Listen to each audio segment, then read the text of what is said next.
नमस्कार दोस्तों, आप हमारे चैनल पे पहली बार आए हैं तो चैनल को सब्सक्राइब करके ऑल बटन ज़रूर प्रेस कर लीजिएगा। तो चलिए आज की कहानी शुरू करते हैं। आज सुबह सुबह जब प्रकाश अपने पालतू कुत्ते को घुमाकर घर लौटा तो उनकी पत्नी सुधा जो बर्तन धो रही थी, गुस्से में एक एक करके बर्तन पटकने लगी। अरे क्या हुआ सुधा, किसी बात से नाराज हो क्या? प्रकाश ने पूछा। तो सुधा मुंह बनाते हुए बोली, जाने हमारे दिन कब बदलेंगे। सब लोग छुट्टियां मनाने दूसरे देशों में घूमने फिरने के लिए जाते हैं और एक हम हैं कि जिन्होंने इंडिया भी पूरा नहीं देखा। जितने दिनों से वादा करते आए हो कि हम भी बाकी लोगों की तरह कहीं बाहर घूमने जाएंगे। हमारे बच्चे गोलू और पिंकी भी कितनी बार कह चुके हैं, लेकिन आप हैं जो टस से मस्त नहीं होते। सुधा बोलती जा रही थी, लेकिन प्रकाश को अपनी पत्नी की बातों का कोई फर्क नहीं पड़ रहा था।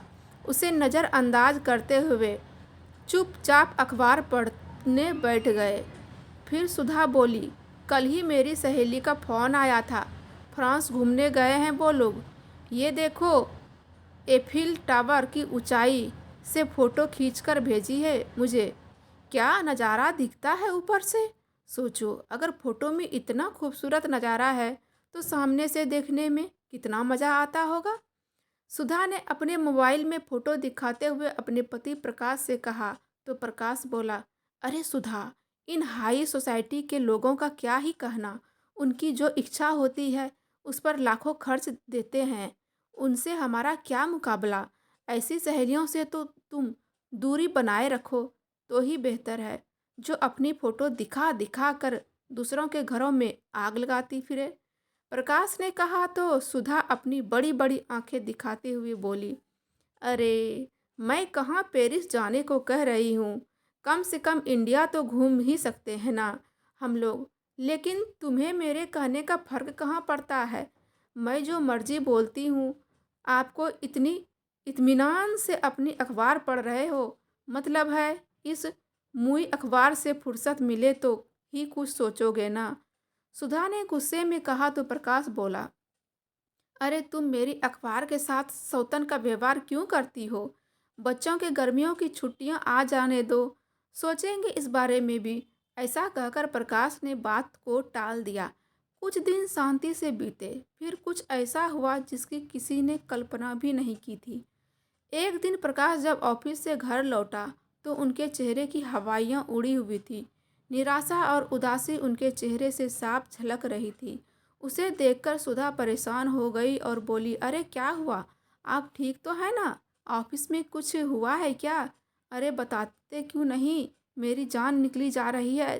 तो प्रकाश बोला, बताने को अब कुछ बचा ही नहीं, तुम खुद ही देख लो। ऐसा कहते हुए प्रकाश ने अपनी जेब से एक लिफाफा निकाला तो बच्चों ने प्रश्न सूचक निगाहों के साथ लिफाफा खोला तो उसका मुंह खुला का खुला ही रह गया। फिर सुधा बेचैनी से बोली, अरे कुछ तो बताओ, क्या हुआ है। किसी ने कुछ नहीं बोला तो सुधा ने वो लेटर लिया और पढ़ने लगी तो आश्चर्यचकित रह गई। चेहरे पर खुशी की लहर दौड़ गई। अविश्वसनीय भाव भंगिमा से उसने प्रकाश की ओर देखा और बोल उठी, क्या सच में आपका प्रमोशन हो गया है। तो प्रकाश मुस्कुराते हुए बोला, श्रीमती जी, बस प्रमोशन ही नहीं, कंपनी की तरफ से 5 लाख का बोनस और फॉरेन घूमने के लिए फैमिली टूर पैकेज मिला है। ये सुनकर सुधा को अपने कानों पर यकीन नहीं हुआ। फिर प्रकाश ने कहा, तो मैडम कैसा लगा हमारा सरप्राइज। चाहे देर से ही, लेकिन आपकी ख्वाहिश तो पूरी कर ही देगा आपका निठल्ला पति। अरे तो पहले क्यों नहीं बताया आपने, मेरी तो जान ही निकल निकाल दिया आपने। सुधा ने मुस्कुराते हुए कहा। तो दोनों बच्चे बोल उठे, यू आर वर्ल्ड बेस्ट पापा, हम अभी अपने दोस्तों को बता कर आते हैं। कहते हुए दोनों बच्चे दौड़ते हुए घर से बाहर निकल गए। फिर सुधा ने उत्साहित होते हुए पूछा, अच्छा ये तो बताइए कि हमें जाना कब है। बस अगले हफ्ते ही फ्लाइट है। इसका मतलब तैयारी के लिए सिर्फ 7 दिन है हमारे पास। सोचते हुए सुधा रसोई घर में खाना बनाने चली गई। रात के डिनर के समय भी विदेश घूमने की ही बात चल रही थी। तभी प्रकाश बोला, मैं कल बैंक से पैसे निकलवा कर ले आऊँगा। तुम लोग ने अपने सामान की लिस्ट तैयार कर लो। जिसे जो कुछ भी खरीदना है कल ही खरीद कर ले आएंगे। प्रकाश के इतना कहने की ही देर थी कि दोनों बच्चे अपनी अपनी फरमाइशें बताने लगे और हमेशा की तरह दोनों बच्चों को बोलते देख उनका कुत्ता टाइगर भी भौंकने लगा। उसी समय प्रकाश और सुधा का ध्यान उसके कुत्ते की ओर गया और दोनों एक दूसरे की ओर हैरानी से देखने लगे। फिर प्रकाश बोला, सुधा, हम विदेश जाएंगे तो टाइगर को कहाँ छोड़ेंगे। फिर सुधा भी सोच में पड़ गई और बोली, इस बात का तो मुझे भी ख्याल नहीं आया। सब लोग सोच विचार में पड़ गए। फिर आखिर क्या किया जाए। तभी बच्चे बोल उठे, मम्मी, टाइगर को नानी के घर छोड़ देते हैं। इससे पहले कि सुधा कुछ कहती, बच्चों ने तुरंत नानी को फ़ोन लगाकर अपनी मम्मी को थमा दिया। कैसी हो माँ? सुधा ने पूछा तो दूसरी ओर से उसकी माँ की आवाज़ आई, मैं ठीक हूँ बेटी, तुम सब कैसे हो? हाँ माँ, सब ठीक है। दरअसल हम लोग विदेश घूमने जा रहे थे, लेकिन समझ नहीं आता है कि टाइगर को कहाँ छोड़े। अगर आप कुछ दिनों के लिए उसे रख लेती। तो सुधा की बात सुनकर उनकी माँ बोली, बेटी, वो क्या है ना, तुम कुछ दिनों के लिए तेरी भाभी भी मायके गई है और मेरे घुटनों में भी दर्द रहता है, इसलिए मुझसे तो ये काम नहीं हो पाएगा। फिर कुछ सोचकर उसकी माँ ने कहा, अरे हाँ, याद आया, जब भी हमारे पड़ोसी विदेश जाते हैं तो अपने कुत्ते को डॉग केयर सेंटर पर छोड़ देते हैं। तुम लोग वहाँ पता करो ना। ठीक है माँ, कोई बात नहीं। ऐसा कहकर सुधा ने बुझे मन से फ़ोन रख दिया। अगले दिन प्रकाश ने आसपास के डॉग केयर सेंटर पर जाकर पता किया, लेकिन निराश होकर घर लौटा। अरे प्रकाश, टाइगर को कहीं छोड़ने का इंतजाम हुआ या नहीं? सुधा ने पूछा तो प्रकाश बोला, नहीं सुधा, डॉग केयर सेंटर में तो कम से कम 2001 दिन के लगेंगे। अरे बाप रे बाप, इतने पैसे? सुधा ने हैरानी से पूछा तो प्रकाश बोला, और नहीं तो क्या, ऊपर से हम इतने दिनों के लिए बाहर जाएंगे तो घर की सिक्योरिटी के लिए भी कोई गार्ड चाहिए होगा। वो भी कम से कम एक दिन के 1000 लेगा और एक महीने के हिसाब से तो बहुत खर्चा पड़ जाएगा। ये बात सुनकर सुधा और दोनों बच्चे भी परेशान हो गए। फिर प्रकाश बोला, अगर कोई इंतजाम ना हुआ तो हमें विदेश जाने का प्रोग्राम कैंसिल करना पड़ेगा। यह सुनते ही उनका बेटा गोलू बोला, मुझे पता था पापा, ऐसा ही करोगे। मैं आपसे कभी बात नहीं करूँगा। ऐसा कहकर नाराज होकर वो अपने कमरे में चला गया। तभी सुधा बोली, क्यों ना गांव से आपकी माँ को बुला लिया जाए। तभी प्रकाश बोला, ये तुम कैसी बातें कर रही हो? माँ यहाँ आकर कैसे रह सकती है, वो भी अकेली? तो सुधा ने कहा, अरे प्रकाश, एक बार सोचो तो सही। आपकी माँ यहाँ आ जाएंगी तो ना तो घर की सिक्योरिटी के लिए गार्ड की ज़रूरत पड़ेगी और ना ही टाइगर की देखभाल के लिए हमें कोई एक्स्ट्रा खर्च करना पड़ेगा। लगे हाथ घर में रखे पौधों को भी पानी दे दिया करेंगी। सुधा की बात सुनकर प्रकाश बोला, अच्छा, लेकिन सुधा, तुम्हें तो मेरी माँ फूटी आँख नहीं सुहाती थी, जिस कारण आज तक हमने उन्हें यहाँ बुलाना उचित नहीं समझा। हम यहाँ ऐशो आराम की ज़िंदगी जीते रहे और वो बेचारी अकेली गांव में रहती है, और आज जब हमें ज़रूरत पड़ी तब हम उनको यहाँ बुला ले रहे हैं।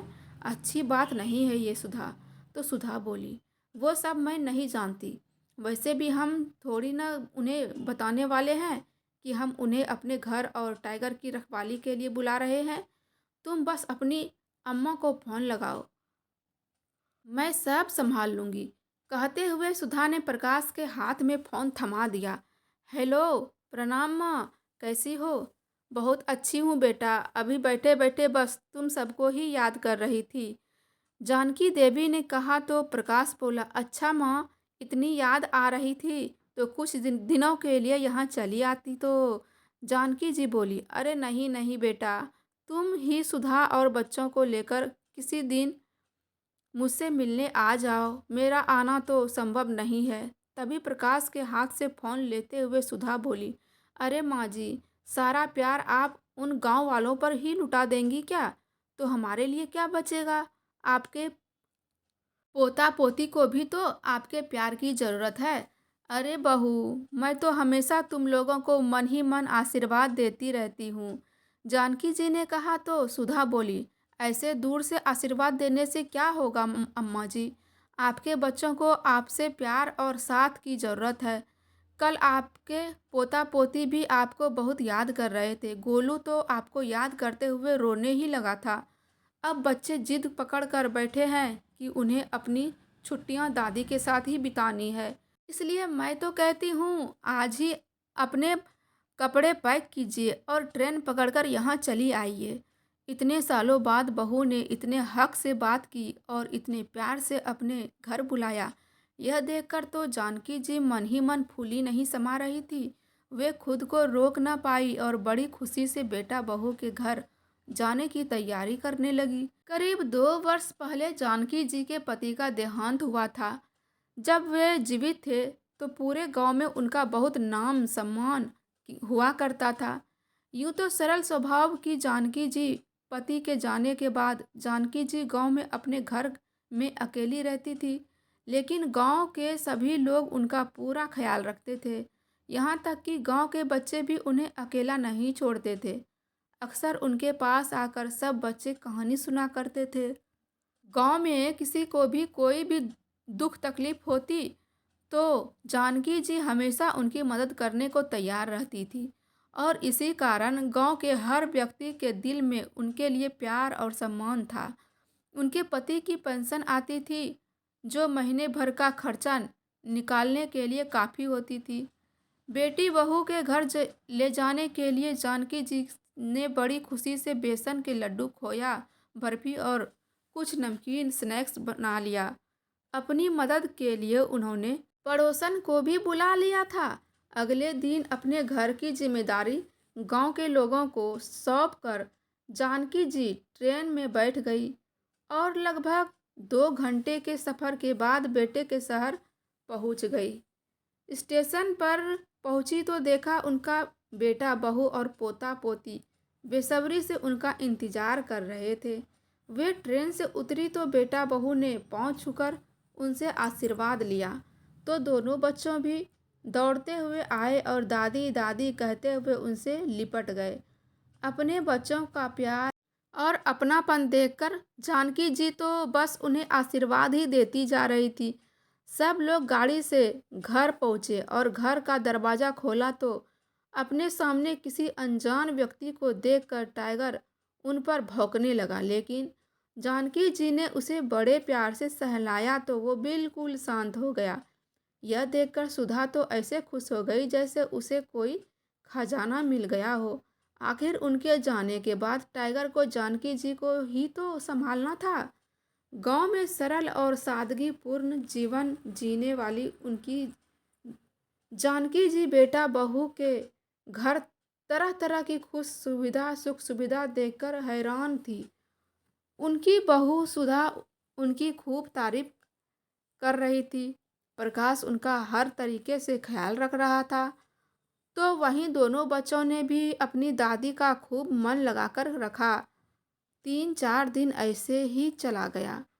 फिर एक दिन सुधा जानकी जी को घर का सारा काम समझाने लगी।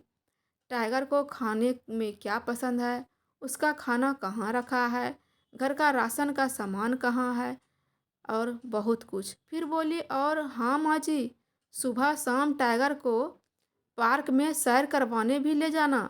आपकी सेहत भी ठीक रहेगी और टाइगर भी घर में गंदगी नहीं फैलाएगा। उनकी बातें सुनते हुए जानकी जी कभी काम समझने लगती तो कभी प्रश्नवाचक निगाह से सुधा की ओर देखने लगती। फिर थोड़ी देर बाद बोली, अच्छा किया बहू जो मुझे सब कुछ बता दिया। अब तुम देखना, मैं तुम सब लोगों को स्वादिष्ट पकवान बनाकर खिलाऊंगी। अरे हाँ, मैं तो भूल ही गई, मैं गांव से तुम लोगों के लिए अपने हाथों से लड्डू और बर्फ़ी भी बनाकर लाई हूँ। अभी लेकर आती हूँ। बच्चों को बहुत पसंद आएगी। कहते हुए वे अपने बैग में से सामान निकाल कर ले आई और खुशी से गोलू और पिंकी को खिलाने लगी। तभी उन्होंने देखा कि वहाँ कुछ अटैची और बैग रखे थे। देखते ही उन्होंने हैरानी से पूछा, ये क्या है बहू, कहीं जा रहे हो क्या? तभी सुधा हड़बड़ाते हुए बोली, माँ जी, वो क्या है ना कि आपके बेटे को ऑफिस के काम से विदेश जाना है। तो बच्चों ने जिद पकड़ ली कि वे भी विदेश घूमने जाना चाहते हैं, इसलिए हम भी उनके साथ ही जा रहे हैं। तो कुछ दिन आप घर का ख्याल रखिएगा। लेकिन आपकी जी ये सुनकर जानकी जी ये सुनकर और भी अचंभित हो गई।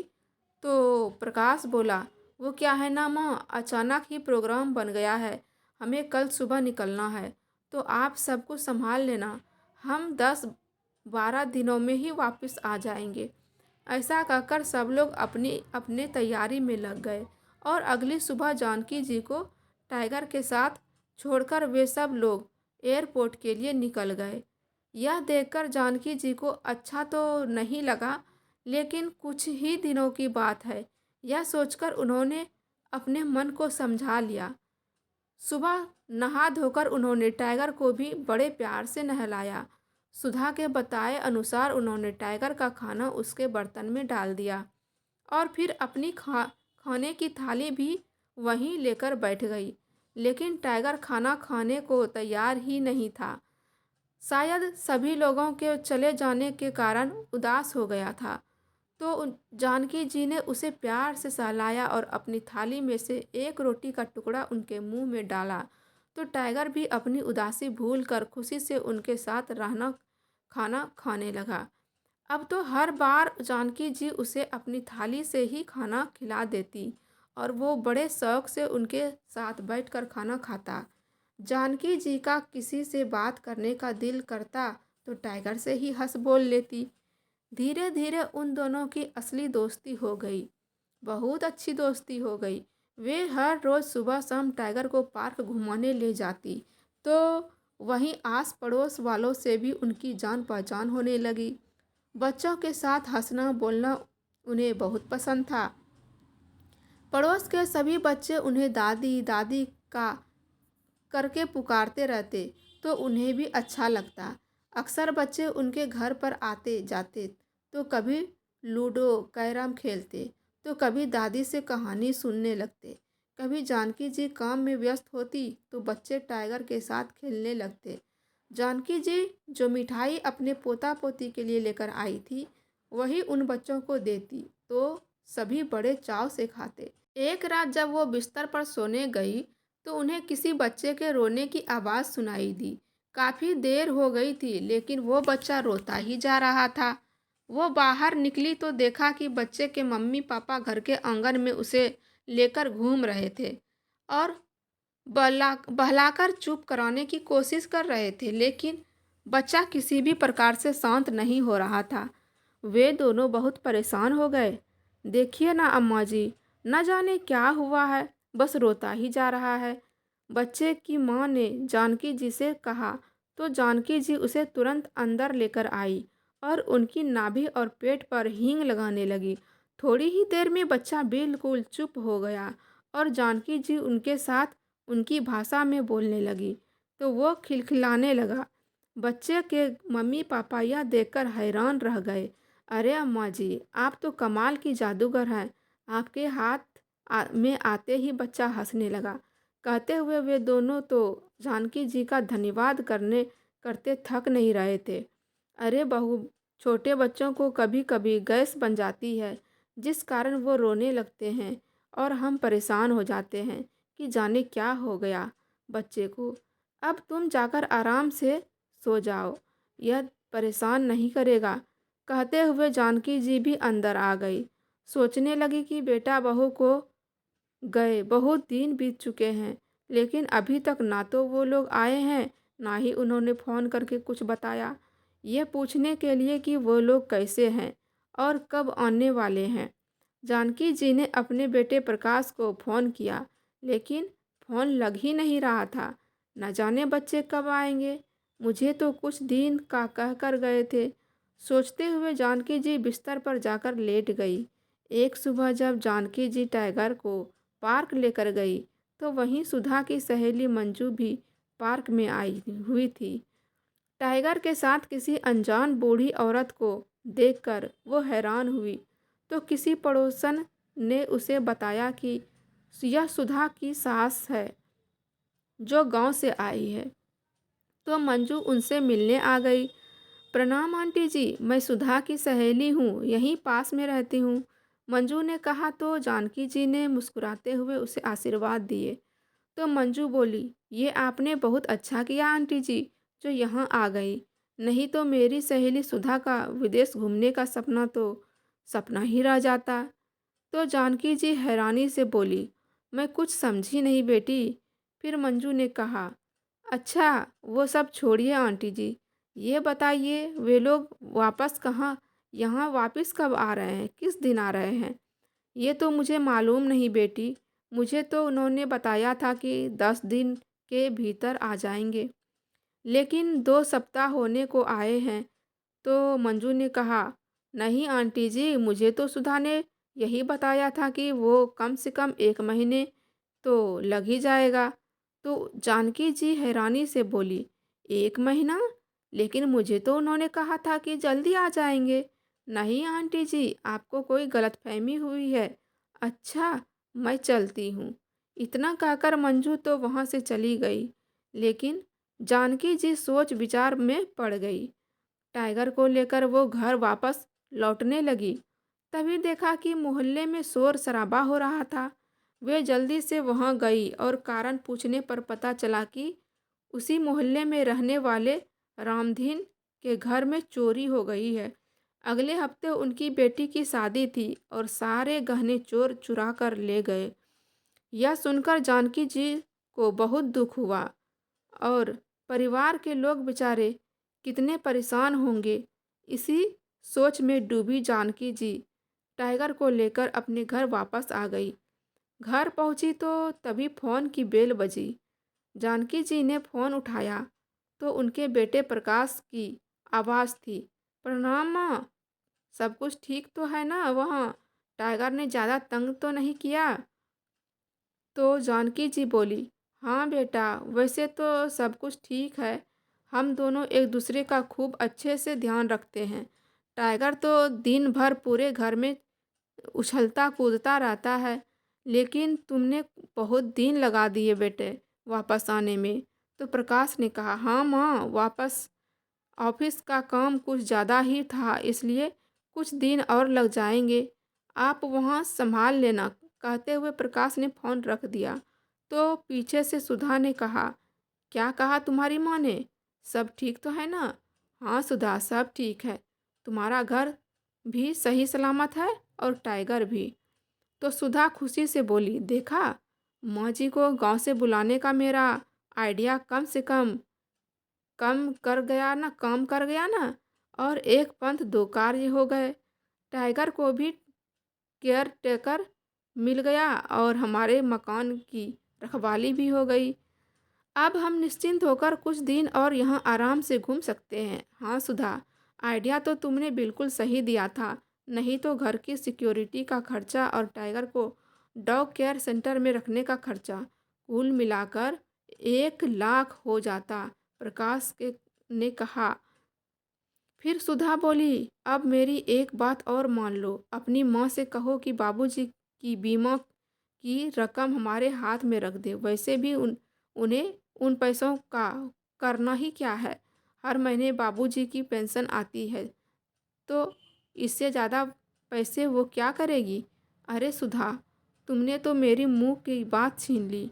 मैं भी इसी बारे में सोच रहा था, लेकिन प्रकाश, तुम्हारी माँ पैसे दे तो देगी ना?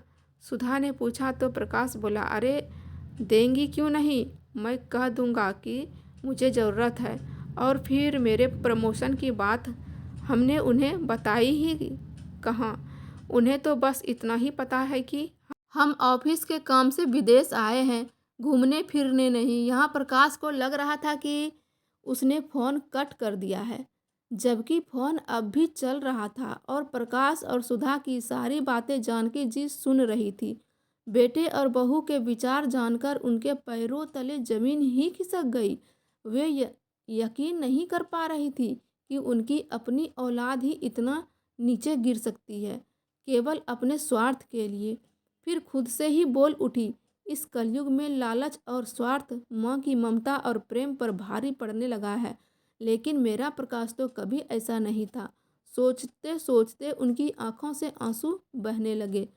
तभी उन्हें बाहर से कुछ शोर सुनाई दिया और एम्बुलेंस की आवाज़ आने लगी, लेकिन उनके मन में विचारों का हलचल चलनी ज़्यादा थी कि बाहर की हलचल और शोर उन पर कोई असर नहीं हो पा रहा था।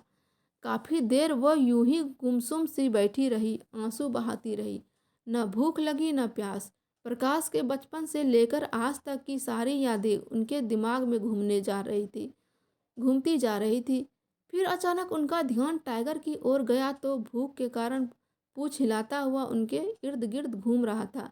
जल्दी से जानकी जी ने अपने आंसू पोंछे और टाइगर के लिए खाना ले आई, लेकिन टाइगर हमेशा जानकी जी के खाने के बाद ही खाना खाता था, इसलिए न चाहते हुए भी जानकी जी को भोजन के 2 निवाले खाने पड़े।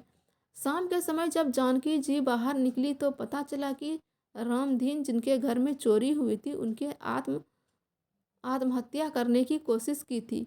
यह सुनकर जानकी जी की हैरानी का ठिकाना न रहा।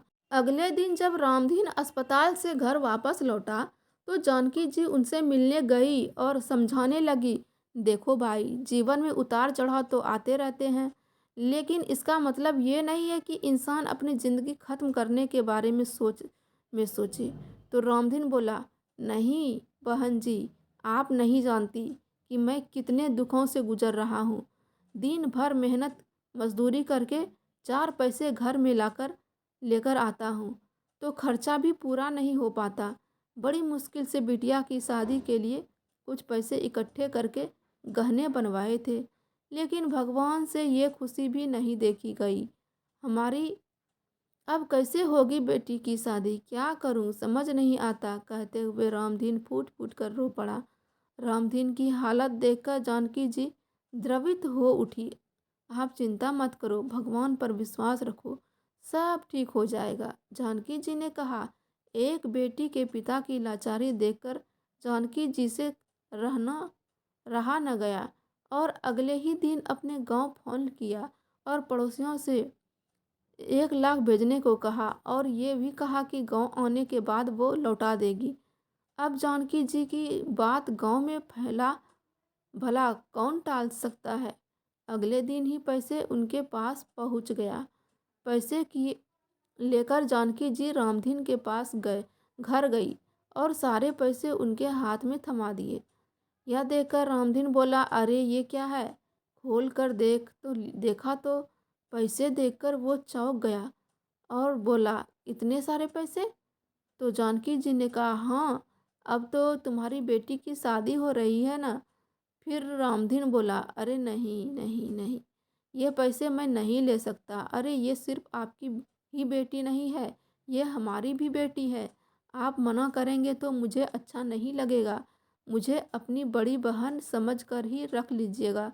आपकी जानकी जी ने कहा तो रामधीन भरी आंखें लिए बोला, आपका ये एहसान हम लोग कैसे चुका पाएंगे। तो जानकी जी ने कहा, अरे एक इंसान होने के नाते हमारा फर्ज बनता है दूसरे इंसान की ये मदद करना। इसमें कोई एहसास वाली कोई बात नहीं है। आप पड़ोस के सभी लोगों ने जानकी जी के इस कदम की खूब तारीफ की। उनकी देखा देखी बाकी के पड़ोस वाले भी रामधीन की मदद के लिए आगे आ गए और विवाह खूब अच्छे से संपन्न हुआ। अभी जानकी जी घर आकर बैठी ही थी कि उनकी बहू सुधा का फ़ोन आ गया। हाँ माँ जी, हम कल दोपहर तक घर पहुँच जाएंगे।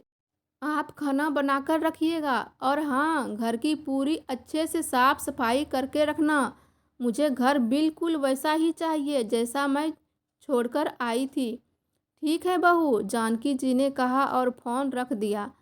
अगली सुबह जानकी जी कुछ ज़्यादा ही जल्दी उठ गई थी। आज उनके पति की बरसी थी, इसलिए मंदिर जाने के लिए वो सुबह सवेरे नहा धोकर तैयार हो गई।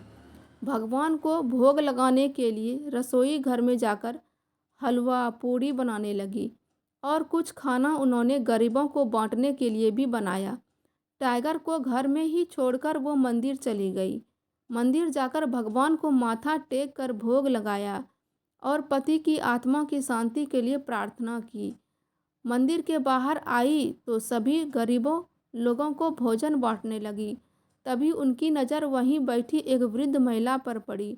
जैसे ही वो खाना लेने के लिए उसके पास जाने लगी, तभी उनके अपना चेहरा साड़ी के पल्लू से छुपा लिया। कद काठी से वो महिला उन्हें जानी पहचानी सी लगी। जैसे ही जानकी जी प्रसाद देने लगी तो उनकी नज़र उन महिला के हाथ पर पड़ी जिस पर लिखा था संतोष देवी। देखते ही जानकी जी का कलेजा धक से रह गया। संतोष, तुम मेरी सहेली संतोष हो ना? कहते हुए उन्होंने पल्लू हटाया तो आंसुओं से भरी आंखें लिए संतोष जी उनके नज़रें नहीं मिला पा रही थी।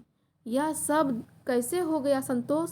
तुम तो अपने बेटों के साथ बहुत खुश थी, गांव छोड़कर उनके साथ शहर में आई थी और कुछ आराम से रह रही थी।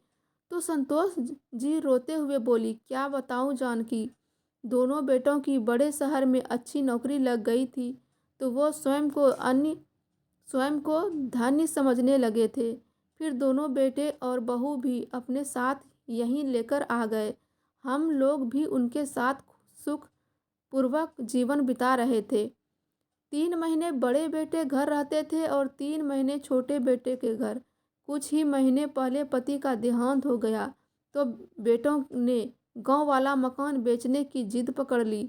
सब गांव वालों ने कितना रोका था मुझे कि अपने जीते जी अपने हाथ काट कर बच्चों को मत दो, लेकिन मैं ही नहीं मानी। सोचा था कि जब बुढ़ापा बच्चों के साथ ही गुजरना है तो बच्चों की बात मानने में क्या हर्ज है। लेकिन अपना हिस्सा लेने के बाद बड़ा बेटा तो अपने बीवी बच्चों के साथ विदेश चला गया तो छोटे बेटे बहू ने भी मेरी जिम्मेदारी लेने से साफ इनकार कर दिया। मेरे एक गलत फैसले का नतीजा ये हुआ कि इस उम्र में मैं दर दर की ठोकरें खाने को मजबूर हो गई हूँ। दो दो बेटों के होते हुए भी मेरा अपना कोई नहीं है। सोच रही हूँ कि किसी भी वृद्ध आश्रम में चली जाऊँ। कहते हुए संतोष जी फूट फूट कर रो पड़ी। जानकी जी ने आंसू पोंछे और कहा, अरे वृद्ध आश्रम क्यों, तुम मेरे साथ चलो। जानकी जी अपनी सहेली को घर लेकर आई तो संतोष, मैं नाश्ता बनाती हूँ, तब तक तुम हाथ मुंह धोकर आ जाओ और ये लड्डू खाओ, मैंने अपने हाथों से बनाए हैं। बच्चों के लिए लेकर आई थी लेकिन उनके पास तो समय ही नहीं था लड्डू खाने के लिए, विदेश जो जाना था। कहते हुए जानकी जी की आंखें भर आई और नाश्ता बनाने रसोई घर में चली गई। बातचीत करते हुए दोनों सहेलियों ने नाश्ता किया। उसी समय दरवाजे की बेल बजी। जानकी जी ने दरवाज़ा खोला तो सामने सुधा और प्रकाश खड़े थे, लेकिन अपने घर में किसी अजनबी को देखकर सुधा प्रश्नवाचक निगाहों से जानकी जी की ओर देखने लगी। तो जानकी जी बोली, बहू, ये मेरी सहेली है, बेचारी बहुत परेशान थी, दुखी थी, इसलिए मैं इसे अपने साथ। जानकी जी अपनी बात पूरी कर पाती उससे पहले ही सुधा चिल्ला पड़ी, हाँ हाँ, हमने तो यहाँ धर्मशाला खोल रखा है जो किसी को भी घर के अंदर लेकर आ गई। और वैसे कितने दिनों से चल रही है ये समाज सेवा? ये तुम क्या कह रही हो बहू? जानकी जी हैरानी से बोली। तो प्रकाश ने कहा, हाँ माँ, ठीक तो कह रही है सुधा, ये हमारा घर है, कोई वृद्ध आश्रम नहीं। यह सुनकर जानकी जी हक्की बक्की खड़ी रह गई और फिर बोली, हाँ वैसे तो ठीक कहा तुमने, ये घर तुम्हारा है, मेरा नहीं, क्योंकि मुझे तो ये तुम लोगों ने इस घर में इसलिए बुलाया था ताकि मैं तुम्हारी अनुपस्थिति में इस घर की और टाइगर की रखवाली कर सकूं। एक चौकीदार से ज़्यादा हैसियत कहाँ है मेरी? फिर मैं किस हक से अपनी सहेली को यहाँ लेकर आ गई? अब जब इस शहर के मालिक पर घर के वापस लौट चुके हैं तो इस चौकीदार का क्या काम तुम्हारे घर में? मैं शायद हम जैसे लोगों के लिए कोई जगह नहीं है, लेकिन मेरे गांव में और गांव वालों के दिल में बहुत जगह है। शाम की ट्रेन से अपनी सहेली को लेकर अपने गांव वापस लौट जाऊंगी। कहते हुए जानकी जी की आंखों में आंसू की धारा बहने लगी।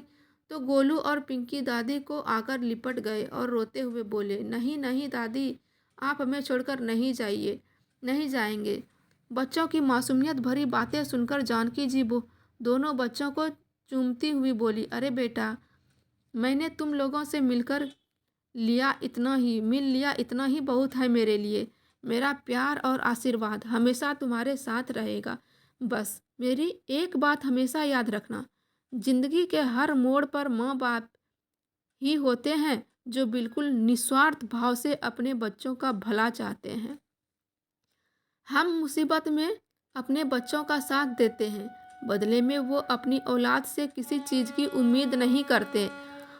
आंख मूंद कर वे अपने बच्चों पर विश्वास करते हैं। इसलिए तुम दोनों अपनी मम्मी पापा के विश्वास को बिल्कुल मत तोड़ना, क्योंकि जब विश्वास टूटता है ना, तो माँ बाप को बहुत दुख होता है। जानकी जी की बात सुनकर सुधा और प्रकाश को अपनी गलती का एहसास होने लगा। तभी जानकी जी अपनी बहू सुधा से बोली, ये देखो बहू, तुम्हारा घर बिल्कुल वैसा है जैसा तुम छोड़ कर गई थी। फिर भी अगर इस काम वाली बाई से कोई कमी रह गई हो तो माफ़ कर देना। नहीं माँ जी, ये आप कैसी बातें कर रही हैं?